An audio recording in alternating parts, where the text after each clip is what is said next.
welcome to the Executive Psyche.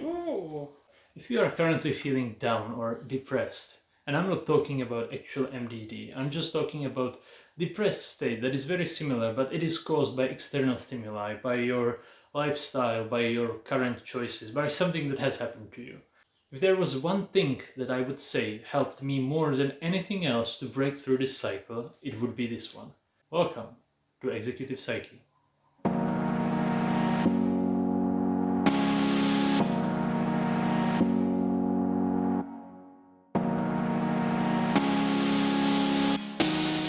Hello and welcome to the Executive Psyche channel.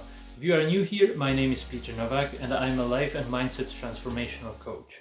For anyone new here, I make 2 videos each week. These always focus on topics of personal growth, ranging from conflict management in relationships to success mindset for the business. But today I wanted to make a very to-the-point video, a quick tip if you will. When I used to be, and sometimes I still am, in a depressed state, in a state of hopelessness that is basically similar to a depressive episode, but it is not a depressive episode. I'm not diagnosed with MDD, so I do not have endogenic depression.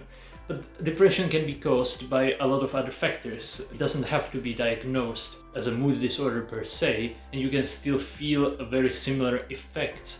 The number one thing I really had to remember is that your negative mind state is also affecting all the possibilities that lie in front of you.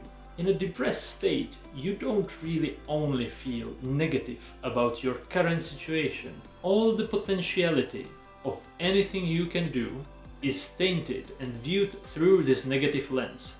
That means it will seem extremely difficult to take the action that you need to take to lift this depressed state. Let's turn it into a quick example. You have been locked inside your house for 4 weeks and you don't even remember how the sun looks properly. You are in a depressed state. You need to get some air. You need to reconnect with nature. You need to just get some sun.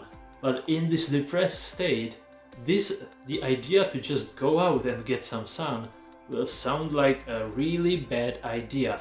And that is the moment where you have to remember this mantra. I don't do mantras, it's not really a mantra, it's just a thing that you should remember. And that is, the feeling you expect to get from an action is completely different from the feeling that you will get when performing the action. Especially if you are currently in a depressed state. To many of you, this will of course sound obvious, but I cannot overstate how important this is to remember and how I'm pretty sure that 90% of you still do not remember this at the most crucial moments. It's very easy to remember it now if you're feeling okay and you're watching a video about self-improvement, but it will be really difficult to remember it at the point of decision. As I have already said in my Instagram videos, those of you who follow me there might have already seen it, this is a variation of the barrier of fear. The fear is so often a liar. It grows and gets bigger and gets more terrifying as you get closer to its barrier, as you get closer to the point of action where you actually have to confront the fear. But as you reach the barrier and cross over it, the fear just disappears. There is a great clip out there from Will Smith talking about skydiving. It's really funny and I believe he managed to describe the fear barrier perfectly. And it is very similar with this depressed state thinking.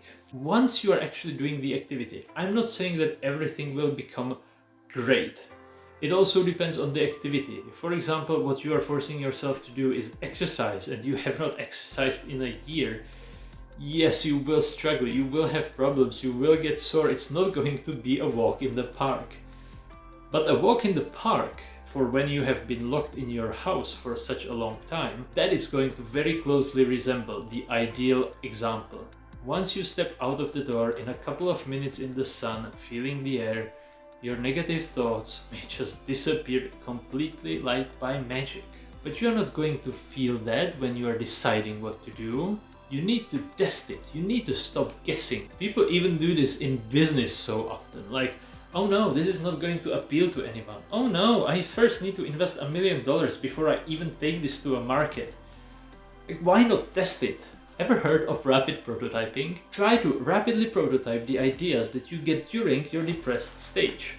They will sound ridiculous to you, they will sound like they are just going to be horrible. Well, okay, let's rapidly prototype it. Put on your sneakers, go outside, and if in 10 minutes you are feeling miserable, just go back to your gloomy dark room and sit and ruminate some more. But what you may find, and what you probably will find, is that the prototype holds, and maybe it can be moved to line production. At this stage, you are already 1 foot outside of the depressed state. You already have the spark in your hand. That prototype has showed you what is possible.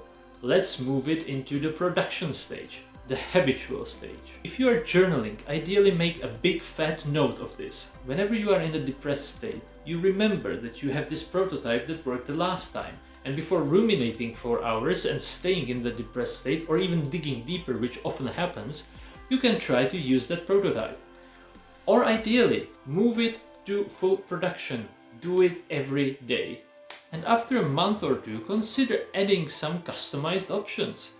Once you already have this line production of walking that is helping you with the depressed state, you may be able to take on something a little bit more difficult that is actually going to help you even more and push the depressed state even further back, like exercise. It has been beaten to death on the internet that exercise is a great way to prevent depressed states from ever occurring. You get more oxygen flowing through your blood, your brain chemistry is changed, the hormonal levels are changed.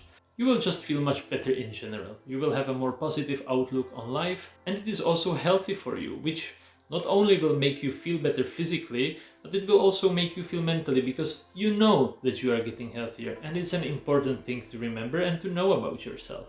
So, Too Long Didn't Listen, remember that when you are in a negative state, the potentialities, the very ones that will get you out of that state, will seem like they are terrible ideas. Use rapid prototyping. Rapidly prototype these ideas, and if at the very worst you lose a couple of minutes. By the way, I don't want to downplay how difficult this step is actually going to be. Believe me, I know. It's not an obvious simple thing to just get up and do it, even for those 10 minutes. But why I believe it's important and why it has value is that when you remember this, you know the exact point where to focus the remaining energy you have. This is the point where you should actually struggle. No, don't fight with your partner. No, don't try to find the reasons for why you are depressed. Actual reasons. And don't try to resist the depressed state just by pushing it back into your mind. None of that is going to work. Use all the energy remaining on this one point of decision. Use it all the remaining positivity on getting to doing the action you know is proven to fight the depressed state away. Of course, if you are having endogenic depression, if you have MDD or something similar, it may be impossible to even get yourself to do something like that, and even if you manage to do it, I'm not saying that it's going to help. It may help a little bit, but of course that's why depression is such a serious diagnosis, and you should definitely talk to your psychiatrist about using any of these tips if you want to use them at all. So that is all for this tip, and I can assure you it has helped me immensely and is still helping me. There are days where I just have to force myself to think, this is just your state talking. Remember what is true, look in your journal, do it. After you do it, evaluate your feelings. Act first and evaluate the feelings afterwards. Your feelings right now are lying to you. Thank you so much for watching. This has been Peter with Executive Psyche. I hope you like the content. Please consider liking and subscribing for more such topics, and I'll see you in the next one.